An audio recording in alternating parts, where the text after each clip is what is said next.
نحمده ونستعينه ونستغفره ونعوذ بالله من شرور أنفسنا ومن سيئات أعمالنا. من يهده الله فلا مضل له ومن يضلل فلا هادي له، وأشهد أن لا إله إلا الله وحده لا شريك له، وأشهد أن محمدا عبده ورسوله. يا أيها الذين آمنوا اتقوا الله حق تقاته ولا تموتن إلا وأنتم مسلمون. يا أيها الناس اتقوا ربكم الذي خلقكم من نفس واحدة وخلق منها زوجها وبث منهما رجالا كثيرا ونساء، واتقوا الله الذي تساءلون به والأرحام إن الله كان عليكم رقيبا. يا أيها الذين آمنوا اتقوا الله وقولوا قولا سديدا يصلح لكم أعمالكم ويغفر لكم ذنوبكم، ومن يطع الله ورسوله فقد فاز فوزا عظيما. أما بعد، فإن خير الحديث كتاب الله، وخير الهدي هدي محمد صلى الله عليه وسلم، وشر الأمور محدثاتها، وكل محدثة بدعة، وكل بدعة ضلالة، وكل ضلالة في النار. فأعوذ بالله السميع العليم من الشيطان الرجيم. بسم الله الرحمن الرحيم. ومن يشاقق الرسول من بعد ما تبين له الهدى ويتبع غير سبيل المؤمنين نوله ما تولى ونصله جهنم وساءت مصيرا. حاضرین جمع، بزرگان دین، نوجوان ساتھیوں، عزیز بچوں اور گھروں پر موجود ملت کی ماں اور بہنوں، اس سے پہلے آپ حضرات کے سامنے توحید سے متعلق گفتگو چل رہی تھی. توحید کی تینوں قسمیں آپ حضرات کے سامنے پیش کی جا چکی ہیں. توحید کو جاننے کے بعد، اپنا عقیدہ درست کرنے کے بعد، ایک مسلمان اور ایک موحد کے لیے سب سے زیادہ ضروری چیز جو ہے وہ منہج سلف کے مطابق عمل کرنا ہے. آج کے خطبہ جمعہ میں انشاءاللہ تبارک و تعالی منہج سلف سے متعلق مختصر گفتگو کی جائے گی. آئیے دیکھتے ہیں کہ سلف کسے کہا جاتا ہے اور منہج کا کیا معنی ہے. منہج کا معنی طریقے کا ہے. منہج کہتے ہیں طریقے کو، راستے کو، اور سلف کا لغوی جو معنی ہے وہ گزرے ہوئے لوگ. اور اصطلاح میں اگر دیکھیں تو ایسے گزرے ہوئے لوگ جو اللہ والے تھے، نیک تھے. اہل علم نے سلف کی جو قید لگائی ہے اور سلف کو جو مخصوص کیا ہے وہ 3 زمانوں کے ساتھ خاص کیا ہے. صحابہ کرام کا زمانہ، تابعین کا زمانہ اور تبع تابعین کا زمانہ. یعنی سلف میں سب سے پہلے صحابہ کرام آتے ہیں، اس کے بعد تابعین عظام آتے ہیں اور اس کے بعد تبع تابعین آتے ہیں. اللہ کے رسول صلی اللہ علیہ وسلم نے ان 3 زمانوں کی گواہی دی. ان 3 زمانوں کو اچھا زمانہ کہا. اللہ کے رسول صلی اللہ علیہ وسلم نے فرمایا، حضرت عبداللہ بن مسعود رضی اللہ تعالی عنہ حدیث کے راوی ہیں، بیان کرتے ہیں، قال رسول اللہ صلی اللہ علیہ وسلم خیر الناس قرنی ثم الذین یلونہم ثم الذین یلونہم، کہ سب سے بہترین زمانے کے لوگ یہ میرے زمانے کے لوگ ہیں.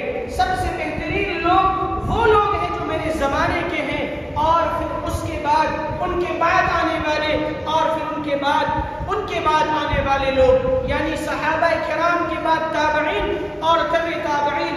یہ 3 طرح کے لوگ ایسے ہیں جن کے بارے میں اللہ کے رسول صلی اللہ علیہ وسلم نے خیر کی گواہی دی ہے. سوال یہ پیدا ہوتا ہے، کیا صحابہ کرام کے زمانے اور تابعین اور تبع تابعین کے زمانے کو خیر کا زمانہ علی الاطلاق کہا جائے گا کہ اس زمانے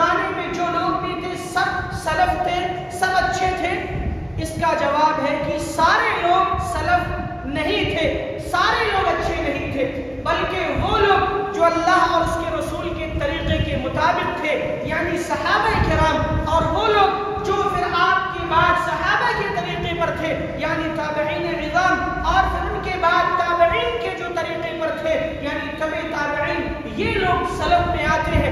ورنہ ان 3 زمانوں میں ایسے بھی لوگ آئے جنہوں نے فتنے ایجاد کیے، خوارج کا ظہور ہوا، معتزلہ کا ظہور ہوا، اور پھر فتنے تحکیم کو لے کر خوارج نے حضرت علی رضی اللہ تعالی عنہ سے برات کا اعلان کیا، اور وہ حضرت علی رضی اللہ تعالی عنہ کے عہد خلافت میں آپ سے دور ہو گئے۔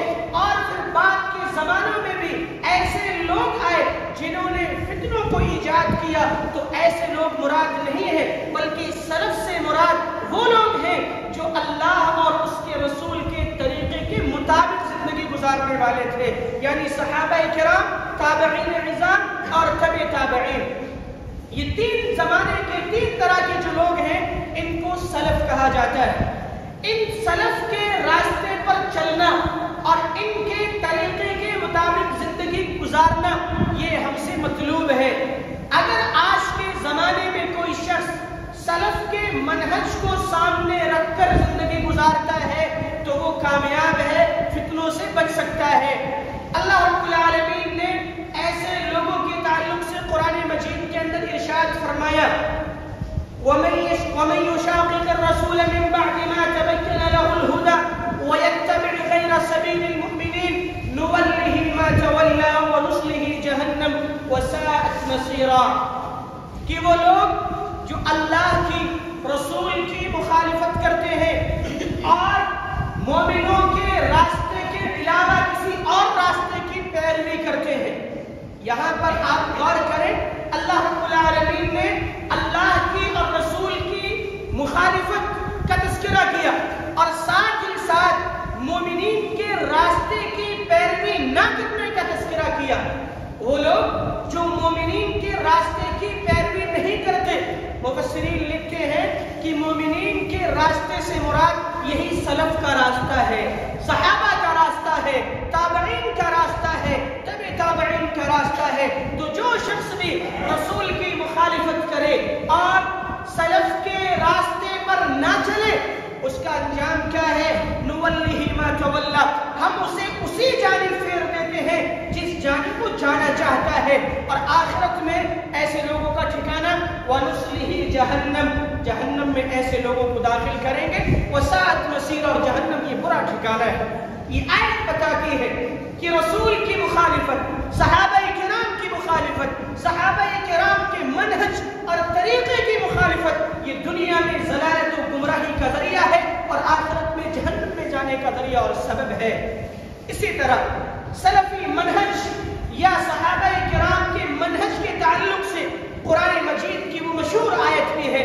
اللہ رب العالمین نے فرمایا، وَالسَّابِقُونَ الْأَوَّلُونَ مِنَ الْمُهَاجِرِينَ وَالْأَنصَارِ وَالَّذِينَ اتَّبَعُوهُم بِإِحْسَانٍ رَضِيَ اللَّهُ عَنْهُمْ وَرَضُوا عَنْهُ أَعَدَّ لَهُمْ جَنَّاتٍ تَجْرِي تَحْتَهَا الْأَنْهَارُ خَالِدِينَ فِيهَا أَبَدًا ذَلِكَ الْفَوْزُ الْعَظِيمُ، کہ وہ لوگ جو ایمان لانے والوں میں سبقت کرنے والے ہیں، جو پہلے ایمان لائے، مہاجرین ہو یا انصار، اور ساتھ ہی ساتھ ان کی پیروی کرنے والے لوگ، صحابہ کرام کی پیروی کرنے والے، صحابہ کرام کے طریقے پر چلنے والے لوگ، اگر وہ ان کی پیروی کرتے ہیں احسان کے ساتھ، تو اللہ نے فرمایا کہ ایسے لوگوں کے لیے آخرت میں جنت اور اجر عظیم کا وعدہ ہے۔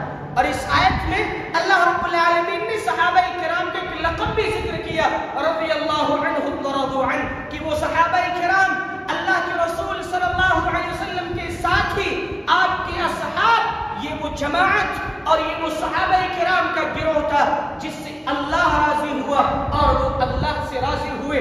سبحان اللہ، اللہ جن سے راضی ہو جائے اور جو اللہ سے راضی ہو جائے ان کے مقام و مرتبے کا کیا کہنا، اور پھر جن سے اللہ راضی ہو جائے تو ظاہر سی بات ہے ان کے ایمان کو، ان کے عمل کو، ان کے طریقے کو، ان کے منہج کو بھی اللہ رب العالمین رہتی دنیا تک کے لوگوں کے لیے نمونہ اور آئیڈیل بنا دیا کرتا ہے۔ اور ہوا بھی یہ کہ اللہ رب العالمین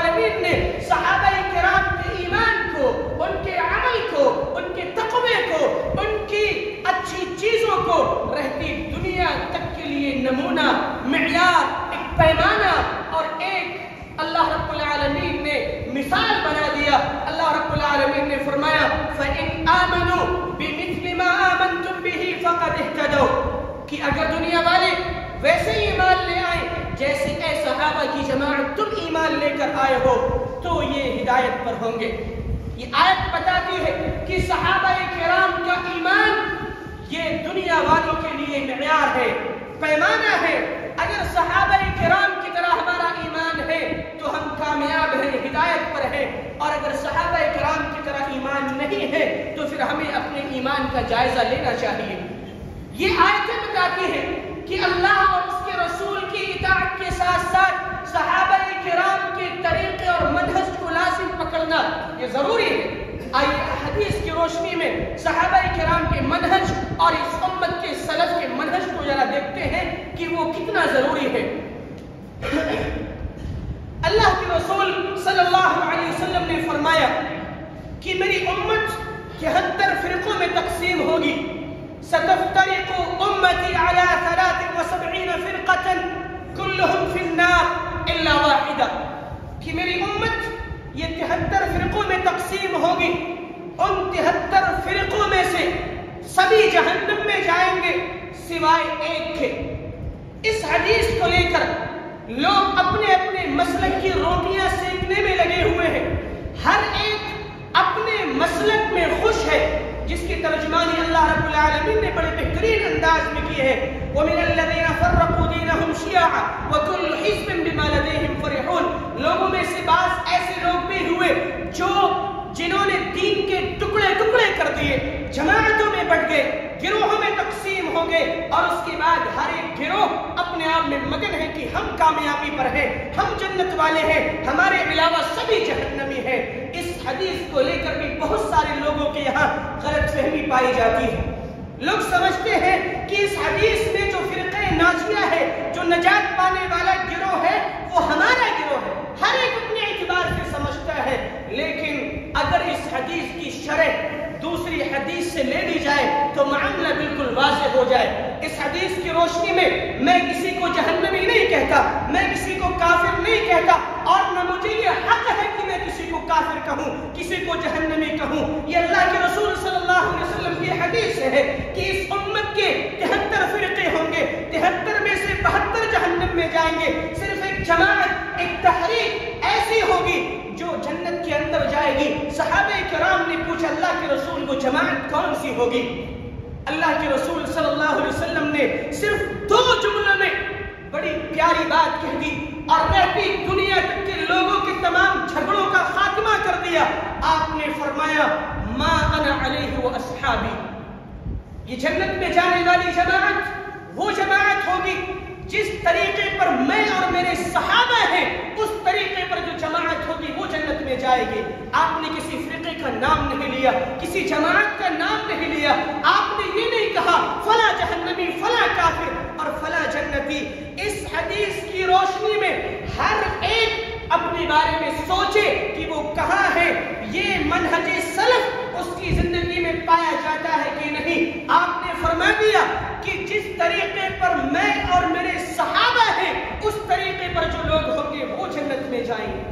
کسی کو خوش ہونے کی ضرورت نہیں ہے، اور اہل حدیثوں میں آپ سے بھی کہوں گا کہ آپ کو بھی زیادہ خوش فہمی کا شکار ہونے کی ضرورت نہیں ہے۔ کسی کو کافر کہنا بڑا آسان ہوتا ہے، کسی کو جہنمی کہنا بڑا آسان ہوتا ہے، لیکن منہج سلف پر کاربند ہونا، اللہ کے رسول کے طریقے کو لازم پکڑنا، صحابہ کرام کے منہج پر زندگی گزارنا یہ بہت مشکل ہوتا ہے۔ اور جنت میں جانے کے لیے یہی اصل چیز ہے کہ انسان اللہ اور اس کے رسول کی تابعداری، پیروی اسی طریقے پر کرے جس طریقے پر صحابہ کرام نے کی۔ وہ صحابہ کرام جو آپ کے ایک ایک اشارے پر اپنی گردنیں کٹوانے کے لیے تیار ہو جایا کرتے تھے۔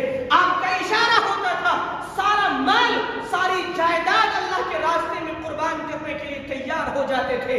ایمان کی حفاظت کے لیے دنیا کی طاقتوں سے لڑ جاتے تھے، ایمان کی حفاظت کے لیے اپنی جان کو قربان کرنا گوارا کر لیتے تھے، لیکن ایمان سے سمجھوتا اور ایمان سے سودے بازیاں نہیں کیا کرتے تھے۔ وہ صحابہ کرام تھے، ایسے ہی رضی اللہ عنہم ورضوا عنہ کا انہیں سرٹیفکیٹ ملا ہوا نہیں تھا۔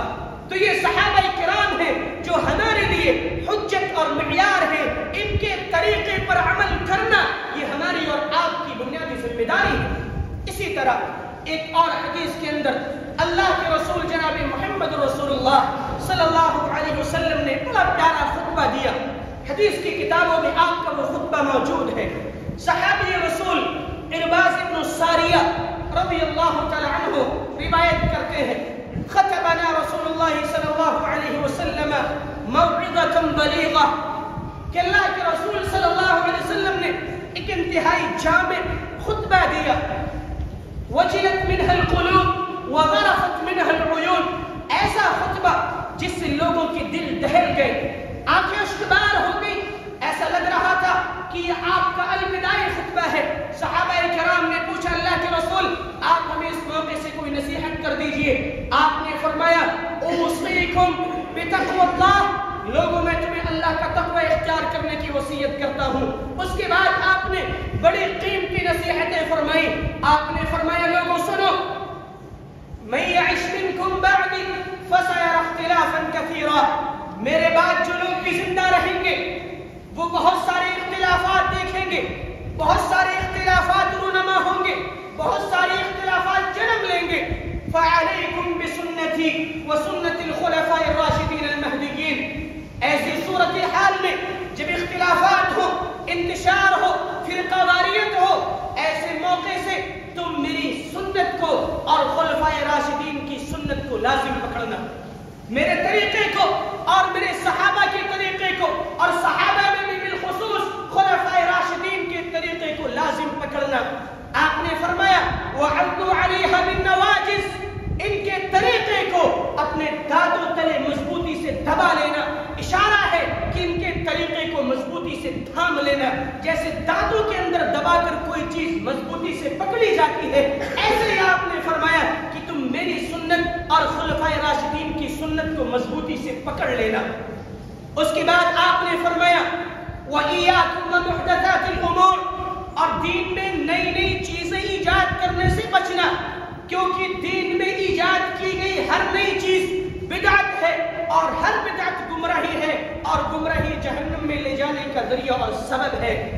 اس حدیث کے اندر اگر آپ غور کریں تو واضح طور سے آپ صلی اللہ علیہ وسلم کی یہ تعلیمات سامنے آتی ہے کہ جہاں اللہ کے رسول کے طریقے کو لازم پکڑنا ہے، وہی خلفائے راشدین کے طریقے کو لازم پکڑنا بھی ہمارے لیے ضروری ہے، اور یہی منہج سلف ہے۔ صحابہ کے طریقے کو لازم پکڑنا بھی ضروری ہے، خلفائے راشدین کے طریقے کو، ان کی سنت کو لازم پکڑنا ضروری ہے، اور یہی منہج سلف اور سلفی منہج ہے۔ اسی طرح سلفی منہج کے تعلق سے اگر آپ قرآن و حدیث کی نصوص دیکھیں تو قرآن و حدیث کی نصوص بے شمار ہیں جو اس بات پر دلالت کرتے ہیں کہ لوگوں کو اگر آج کی اس دور میں بھی کامیاب ہونا ہے تو صحابہ کرام کے طریقے کو لازم پکڑنا ہوگا۔ ایک حدیث کے اندر اللہ کے رسول صلی اللہ علیہ وسلم نے فرمایا کہ اس امت کے آخری زمانے کے لوگوں کی اصلاح اسی چیز سے ہو سکتی ہے جس چیز کے ذریعہ اس امت کے پہلے لوگوں کی اصلاح ہوئی، یعنی قرآن و حدیث کے ذریعہ۔ قرآن و حدیث کو سمجھنے کے لیے فہم سلف کو حجت بنانا یہ ہماری کامیابی کا بہترین ذریعہ اور سبب ہے۔ اسی لیے اہل سنت والجماعت کا ایک بنیادی اصول ہے القرآن والسنہ علی فہم سلف الامہ، کہ قرآن و سنت کو اس امت کے سلف کی فہم پر سمجھنا یہ ضروری ہے۔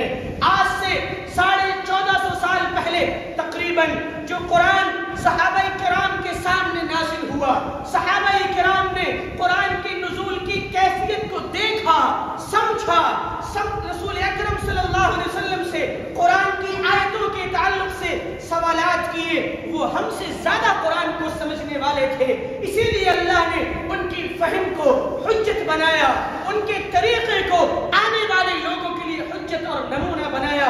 اس کی ایک مثال آپ کو اہل رسالت سے آئیے میں دیتا چلوں۔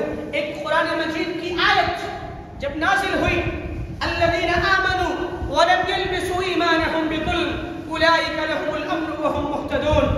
اللہ رب العالمین نے فرمایا کہ جو لوگ ایمان لائے اور جنہوں نے اپنے ایمان کو ظلم کے ساتھ نہیں ملایا ان کے لیے امن و امان ہے اور وہ ہدایت پر ہے۔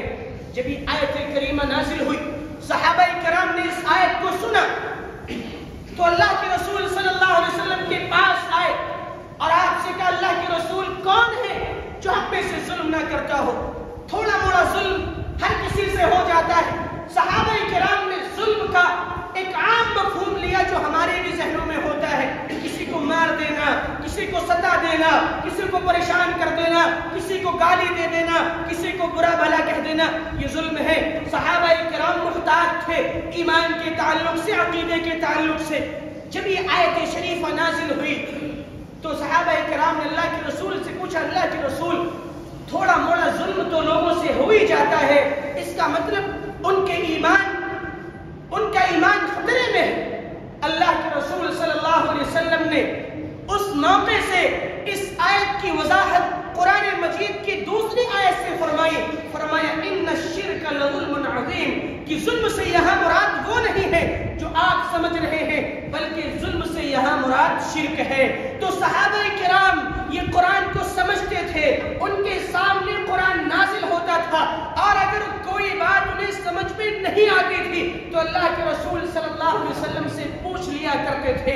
ان کے استاد، ان کے مربی، ان کے معلم، ان کے ٹیچر نبی صلی اللہ علیہ وسلم تھے۔ اسی لیے اللہ رب العالمین نے ان کے فہم کو، ان کے ایمان کو، ان کے طریقے کو آنے والے لوگوں کے لیے حجت اور نمونہ قرار دیا۔ اسی طرح ایک اور وجہ جو اس امت کے سلف کی فہم کو ہمارے لیے معیار قرار دیا گیا ہے، اس کی ایک وجہ یہ بھی ہے کہ صحابہ کرام عربی زبان جانتے تھے، عربی زبان کی جو بھی باریکیاں ہیں وہ اس سے واقف تھے۔ قرآن مجید کی کون سی آیت کہاں نازل ہوئی، کس موقع سے نازل ہوئی، کس کے بارے میں نازل ہوئی، صحابہ کرام اس کو سمجھتے تھے۔ اور صحابہ کرام کے تعلق سے یہاں تک آتا ہے کہ جب وہ اللہ کے رسول سے 10 آیتیں سیکھ لیتے تھے تو جب تک پوری طرح سے اس پر عمل نہیں کر لیتے تھے آگے نہیں بڑھتے تھے۔ وہ قرآن کو سمجھتے تھے، سیکھتے تھے، اس کے مطابق عمل کیا کرتے تھے۔ اسی لیے اللہ کے رسول صلی اللہ علیہ وسلم نے ان کی فہم اور ان کی سمجھ کو لوگوں کے لیے نمونہ اور معیار قرار دیا ہے۔ یہ سلفی منہج اور منہج سلف کی اہمیت و ضرورت سے متعلق چند باتیں ہیں۔ خلاصہ اس بحث کا یہ ہے کہ ہمیں قرآن و حدیث کو سمجھنے کے لیے اپنی سمجھ اور اپنے دماغ لگانے کے بجائے صحابہ کرام کی سمجھ اور ان کے دماغ کا سہارا لینا ضروری ہے، ورنہ آج کے زمانے میں کوئی اٹھے گا اور قرآن کی آیتوں کا انکار کر بیٹھے گا، آج کے زمانے میں وہ اپنا دماغ لگائے گا، حدیثوں کا انکار کر بیٹھے گا، اس کی ناقص عقل اور اس کا چھوٹا سا دماغ وہاں تک نہیں پہنچ پائے گا جہاں تک صحابہ کرام کا دماغ پہنچتا تھا، جہاں تک صحابہ کرام کا فہم کام کرتا تھا۔ اسی لیے آپ دیکھیں موجودہ دور میں انکار حدیث کے فتنے ہیں، کہیں کوئی حدیث کا انکار کر بیٹھتا ہے، کہیں عذاب قبر کے منکرین ہیں، کہیں آخرت کے منکرین ہیں، کہیں توحید کے منکرین ہیں، کہیں قرآن کے انکار کرنے والے ہیں، کہیں فتنہ ارتداد ہے تو کہیں کوئی اور فتنہ منہ کھولے کھڑا ہے۔ ان فتنوں کے زمانے میں ہمارے لیے ضروری ہے کہ ہم منہج سلف کو سمجھیں، صحابہ کرام کے مقام کو سمجھیں، صحابہ کرام کی زندگیوں کا مطالعہ کریں، ان کے بارے میں پڑھیں اور ان کے طریقے کے مطابق اپنی زندگی گزاریں۔ اسی میں ہماری کامیابی کا راز پوشیدہ ہے۔ آئیے اختصار کے ساتھ یہ بھی دیکھ لیں کہ اہل سنت والجماعت کے یا سلفی منہج کے اصول و ضوابط کیا ہے۔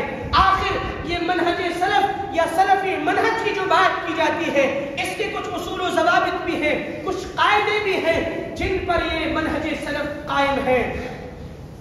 منہج سلف کا سب سے پہلا ضابطہ اور سب سے پہلا قاعدہ یہ ہے کہ نقل کو عقل پر مقدم کیا جائے۔ کیا مطلب؟ یعنی قرآن و سنت کے نصوص کو ہماری عقل اور ہماری فہم پر مقدم کیا جائے.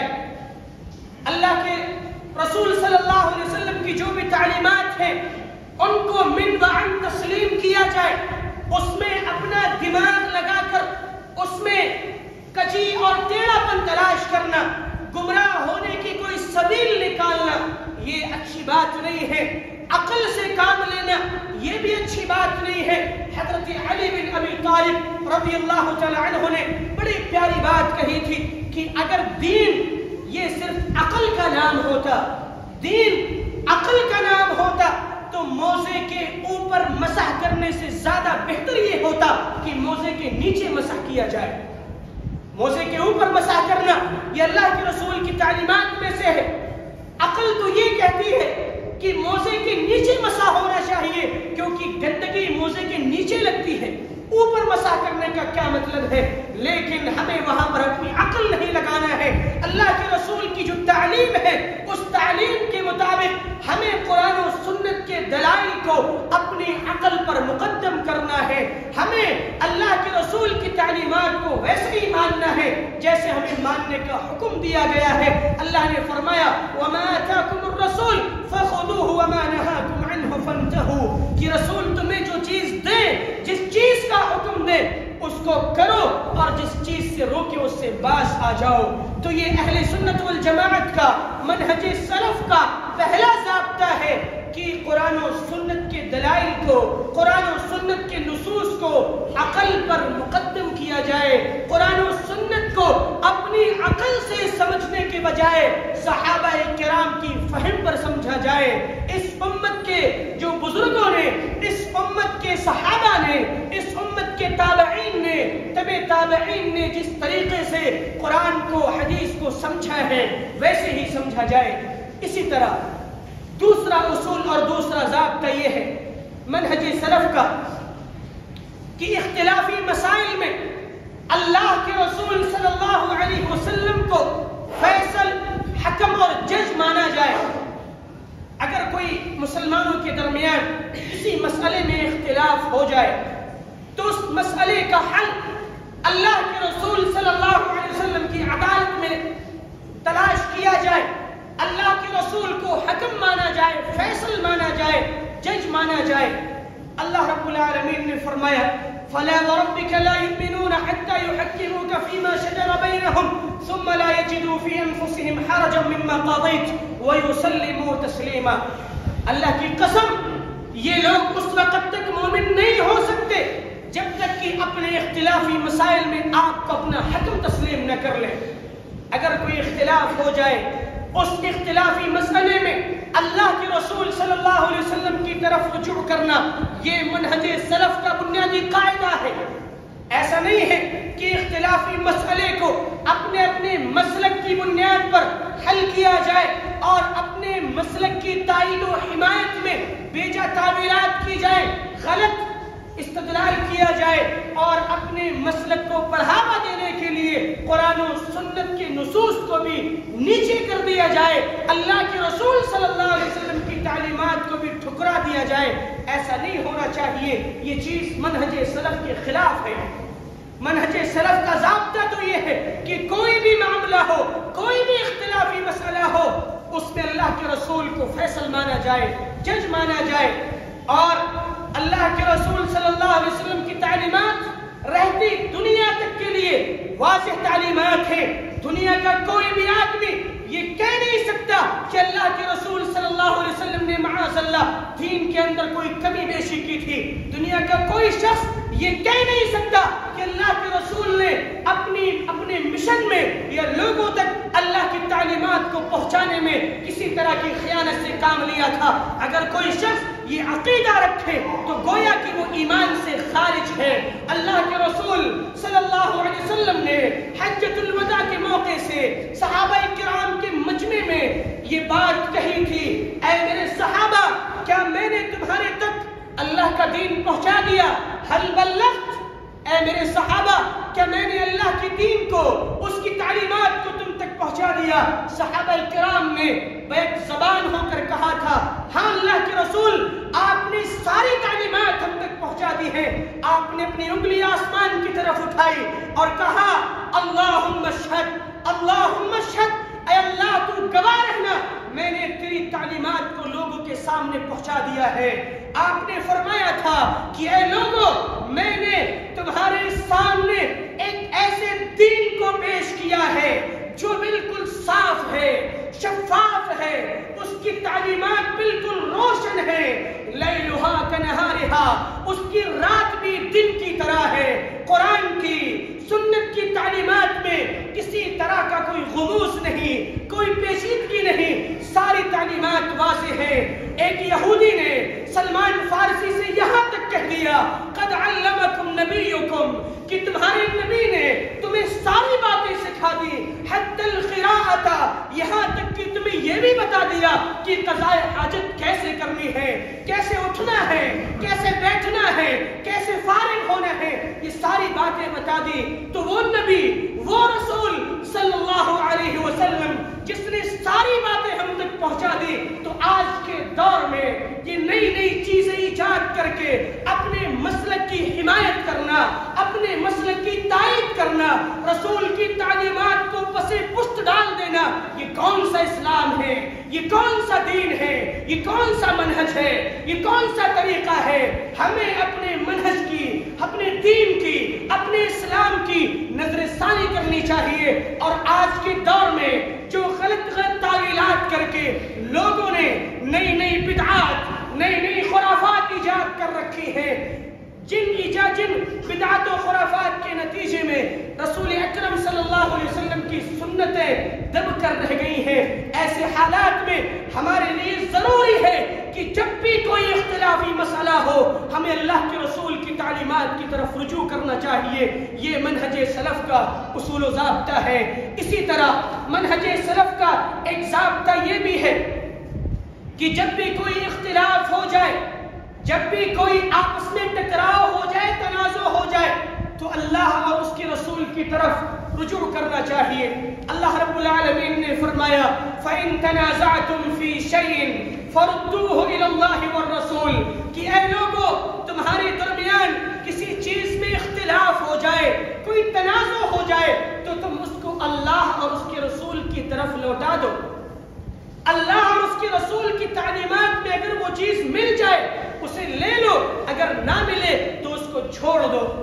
یہ منہج سلف کی اصول اور ضابطے ہیں۔ خلاصہ کلام یہ کہ قرآن و سنت کو سمجھنے کے لیے صحابہ کرام کے منہج کو سمجھنا ضروری ہے۔ قرآن و سنت کو سمجھنے کے لیے اس امت کے سلف کی فہم کو حجت بنانا ضروری ہے۔ اپنی سمجھ سے، اپنے دماغ سے قرآن کو سمجھنا یا ایسے لوگوں سے قرآن سمجھنے کی کوشش کرنا جن کو قرآن پڑھنا نہیں آتا، جن کو عربی زبان نہیں آتی، جو عربی زبان سے واقف نہیں ہے، ایسے لوگوں سے قرآن سیکھنا، سکھانا، یہ منہج سلف کے اصول و ضوابط کے خلاف ہے۔ قرآن مجید کی تعلیمات کے تعلق سے اتنی باریک سی باریک چیزیں ہیں جو ایک عام آدمی نہیں سمجھ سکتا۔ ناسخ اور منسوخ کا علم ہے۔ قرآن مجید کے اندر محکم اور متشابہ آیتیں ہیں جو آج کے دور کے سوشل میڈیائی مفتیان یا سوشل میڈیا کے مادھیم سے لوگوں کو اپنا گرویدہ بنانے والے یہ سوشل میڈیائی لوگ اس کو نہیں سمجھ سکتے۔ ان باریکیوں کو سمجھنا تو بہت دور کی بات ہے۔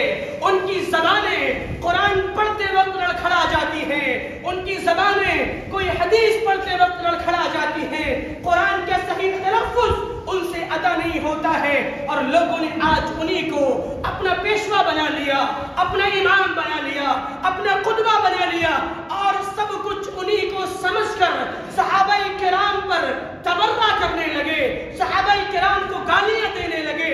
وہ صحابہ کرام جن کے ایمان کو، جن کے عمل کو، جن کے طریقے کو اللہ اور اس کے رسول نے دنیا والوں کے لیے آئیڈیل اور نمونہ قرار دیا تھا، آج لوگ انہی پر انگلیاں اٹھاتے ہیں، انہی پر آج لوگ تبرہ کرتے ہیں، انہی کی کمیاں نکالتے ہیں۔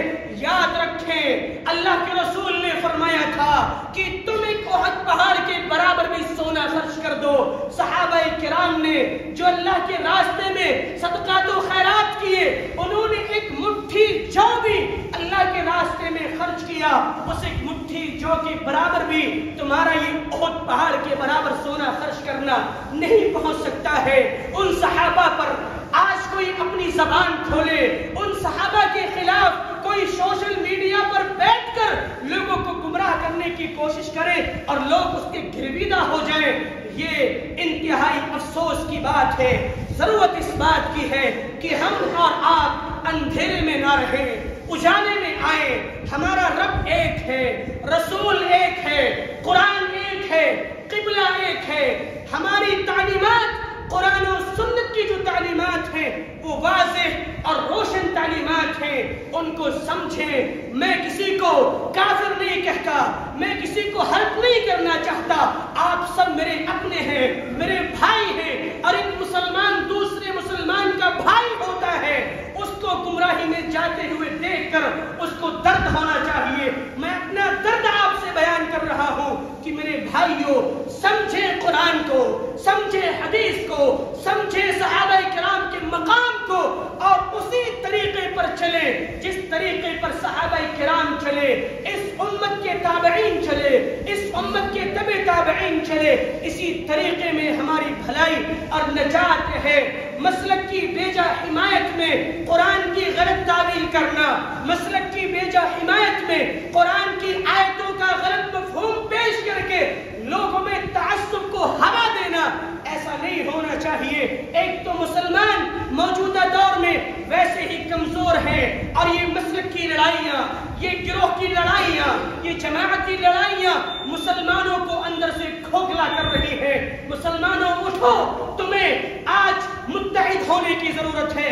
مسلمانوں، آج ہمیں صحابہ کرام کی طرح سے ایک ہونے کی ضرورت ہے، اور ہم ایک تبھی ہو پائیں گے جب ہم قرآن پر، حدیث پر ویسے ہی عمل کریں گے جیسے صحابہ کرام نے عمل کیا تھا۔ انہوں نے قرآن و حدیث پر صحیح انداز سے عمل کیا، جہاں بھی گئے دنیا کو فتح کیا، جہاں بھی گئے دنیا نے ان کو عزت کی نگاہ سے دیکھا، جہاں بھی گئے کامیابی و کامرانی نے ان کے قدم چومے۔ آج ذلت و رسوائی سے نکلنے کا ایک ہی ذریعہ ہے کہ ہم قرآن کو، سنت کو مضبوطی سے تھامیں، اور قرآن و حدیث کو ویسے ہی سمجھیں جیسے اس امت کے سلف نے، صحابہ نے، تابعین نے اور تبع تابعین نے سمجھا تھا۔ اللہ رب العالمین ہمیں قرآن و سنت کو صحیح طریقے سے سمجھنے کی توفیق عطا فرمائے۔ رب العالمین منہج سلف پر ہمیں کاربند ہونے کی توفیق عطا فرمائے۔ رب العالمین ہمارے اندر جو مسلکی اختلافات ہیں، جو نفرتیں ہیں، جو کدورتیں ہیں، رب العالمین ان نفرتوں کو، ان اختلافات کو ختم کر کے ہمیں بھائی بھائی بن کر رہنے کی توفیق عطا فرمائے۔ آمین۔ اقول قولی ھذا استغفر اللہ لی ولکم ولسائر المسلمین فاستغفروہ من کل ذنب انہ هو الغفور الرحیم۔